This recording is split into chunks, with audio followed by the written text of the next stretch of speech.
Welcome back to our YouTube channel Power Plant Gyani. Today we discuss about a very important topic related to WHRP boiler.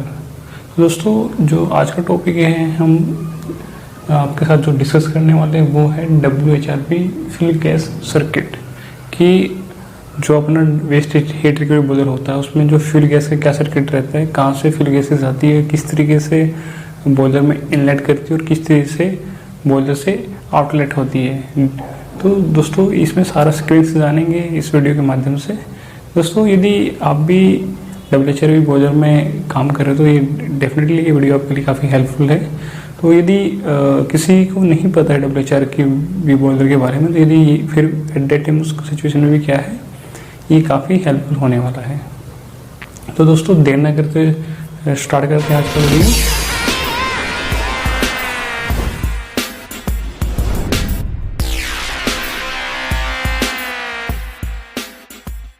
तो दोस्तों जैसे कि आप ये मेरा जनरल अरेंजमेंट से देख रहे हैं, मैंने ये AKFC बॉयलर बनाया है। AKFC mean after quenching cooler. तो दोस्तों AKFC आफ्टर क्विंचिंग कूलर कहाँ होता है?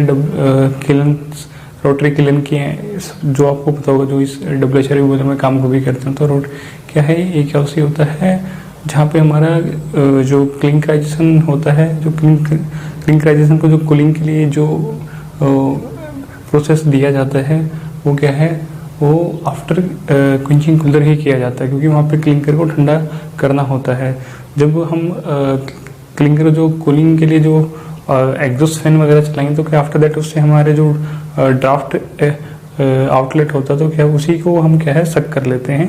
तो सक करके क्या है हम अपने बॉयलर में यूटिलाइज कर लेते हैं फॉर द स्टीम जनरेशंस। दोस्तों क्या है, कैसे करता है, ये सारी चीज़ें मैं आपको डिटेल्स में बताऊँगा। ये मैं जस्ट मैंने एक ओवरव्यू दिया है कि भाई जैसे कि अपना ये रोटरी क्लीन है। मैं आपको एक छोटा सा एग्जांपल के तौर पर बता देता हूँ। ये अपना रोटरी क्लीन है। तो ये अपना प्रीहीटर सेक्शन है जहाँ से मटेरियल आता है, डिफ्यूज होकर क्लिंकर बनना स्टार्ट हो जाता है। तो दोस्तों क्लिंकर बनने के बाद क्या है, यहाँ पे ये जो ट्रॉली आप देख रहे हो, ये जो क्लिंकर होते हैं ट्रॉली में भर के क्या है आगे ग्राइंडर की तरफ या फिर बाल मिल्स की तरफ भेज दिया जाता है। तो क्या है यहाँ पे इनको जो ये हॉट गैसेस होती तो ये क्या है यहाँ पे हुड होता है। तो उसमें क्या है हुड फैन स्टार्ट कर देते हैं, जिससे हमें क्या है ड्राफ्ट मिलना स्टार्ट हो जाता है। तो ये ड्राफ्ट किसकी वजह से सक करता है मैं आपको यहाँ पे जाके बताऊँगा। जो ये हमारा आउटलेट सेक्शन है, इसके बाद अपने यहाँ पे पोल्यूशन कंट्रोल ESP लगा होता है। आफ्टर दैट हमारे क्या है यहाँ पे ID फैन लगा होता है। इसके बाद ये हमारी स्टैक हो जाती है।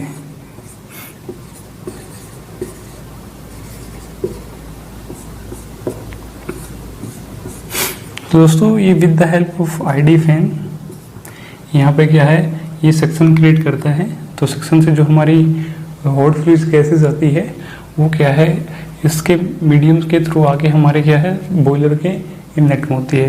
बिफोर दैट इनलेट होने से पहले क्या ये किस मीडिया से होकर गुजरती है मैं आपको पहले बता देता हूँ।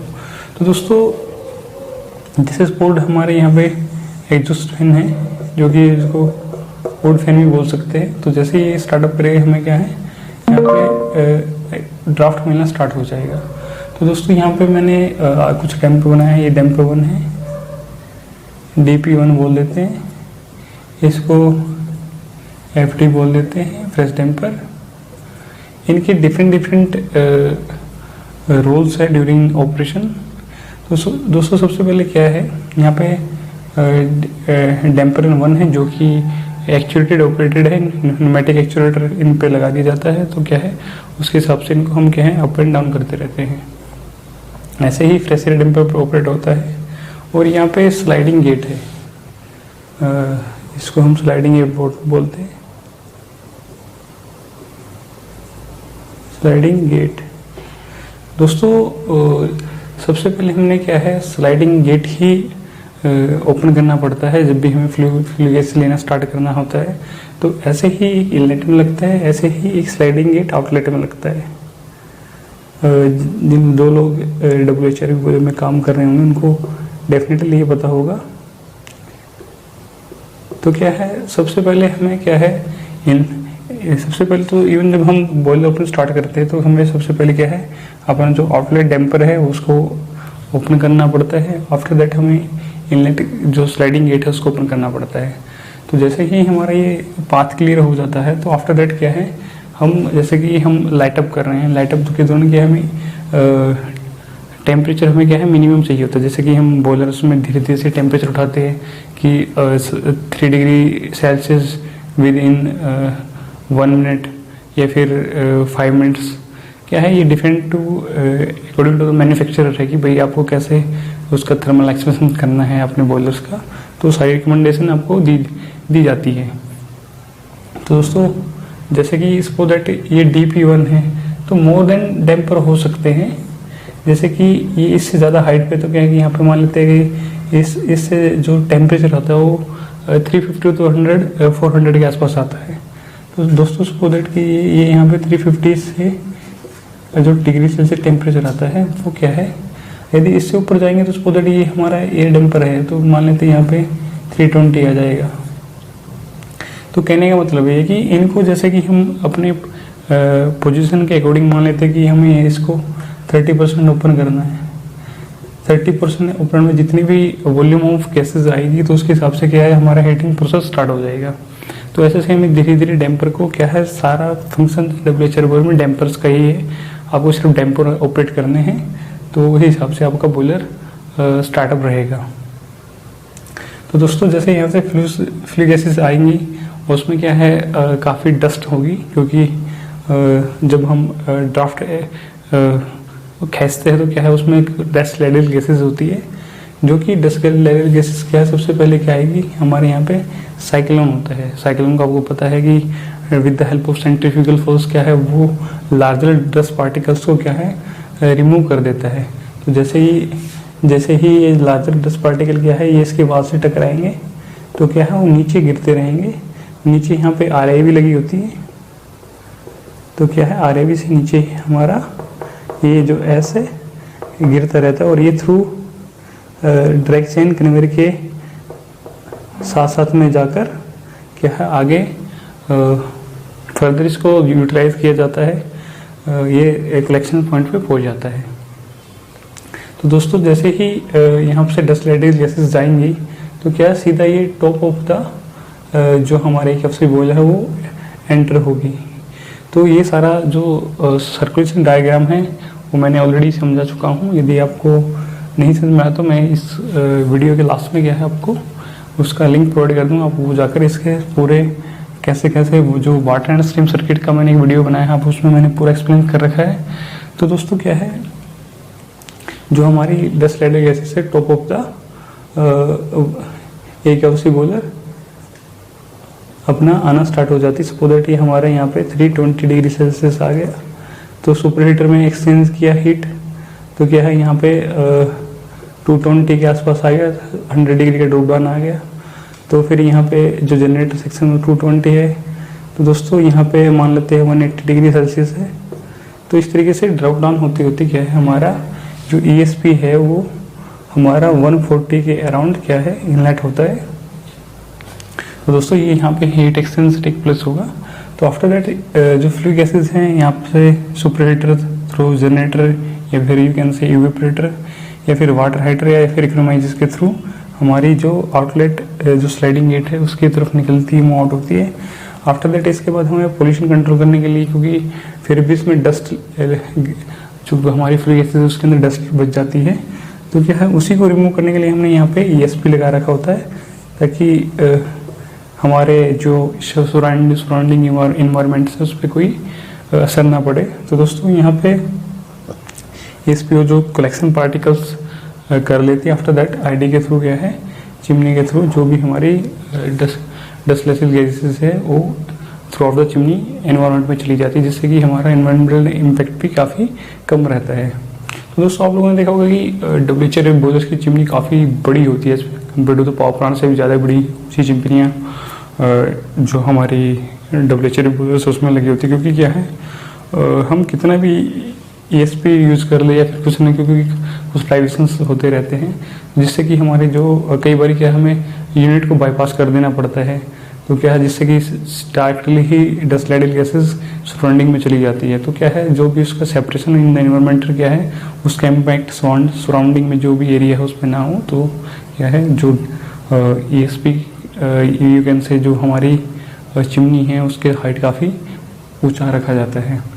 तो दोस्तों इसका अलग अलग प्रोसेसेस है कि कैसे हम उसको लाइट अप करना है, कैसे इसको शट डाउन करना है, WHR इसको क्या है, ये सारा सिस्टमेटिक वे से डिज़ाइंड है। तो आज तो इस वीडियो में मैंने आपको बताया कि भाई जो फ्लू गैस सर्किट है वो कहाँ से एक्टिव होता है और कहाँ से जाके डेड हो जाता है, ये सारी चीज़ें मैंने इस वीडियो के बारे में मैंने बताया। तो दोस्तों इससे रिलेटेड आपका कोई भी क्वेरी हो कि किस आपको फ्लू गैस सर्किट आपको समझ में नहीं आया हो तो आप नीचे कमेंट सेक्शन में मुझे बता सकते हो। तो दोस्तों आगे भी इस टॉपिक पर हम जैसे कि बॉयलर लाइटअप कैसे करते हैं और बॉयलर शट डाउन कैसे करते हैं, WHR बॉयलर्स, तो क्या है वो सारे रिगार्डिंग ऑपरेशन की जो भी एक्टिविटीज़ हैं हम सारी आपके साथ डिस्कस करेंगे। तो दोस्तों थोड़ा सा और इसके बारे में बताना चाहूँगा। तो जैसे कि हमारा स्टीम जनरेशंस है, ये जो स्पोदैट की जो जिसकी 350 से 400 डिग्री सेल्सियस का जो भी डस्ट लाइडल गैसेज इनलेट होती है, तो उससे हमारा जो यदि इसकी AKFC1 की बॉयलर की बात करते तो दोस्तों ये 7 से 8 TPS का स्टीम जनरेशन करता है और 335 डिग्री सेल्सियस, क्योंकि दोस्तों ये AKFC बॉयलर होते हैं जो काफ़ी क्लोजेस्ट टू द जो हमारा स्टीम जनरेशन यूनिट होता है वो काफ़ी क्लोजेस्ट होता है उनके। तो क्या है उनका जो एक क्लोज लूप पाथ होता है, तो सो दैट जैसे कि हमारे यहाँ से 350 डिग्री सेल्सियस एंटर किया तो उसने स्टीम जनरेशन 335 का दे दिया। तो देखो काफ़ी छोटे से डिस्टेंस है, तो क्या है ये बॉयलर्स काफ़ी छोटे से डिस्टेंस पर लगाए जाते हैं to the steam generation unit. तो दोस्तों हम यदि इसकी एफिशिएंसी वगैरह के बारे में कैलकुलेशन करेंगे तो दोस्तों वैसे तो सेम है, लेकिन क्या है इसमें थोड़ा सा जो डस्ट लाइडल गैसेज रहती है उसका वॉल्यूम हमारा कितना आ रहा है, कितना वॉल्यूम हम आउटलेट कर ले, उसका टेम्परेचर डिफरेंस कितना है, तो उसके बिहाफ पे हम इसको कैलकुलेट कर सकते हैं।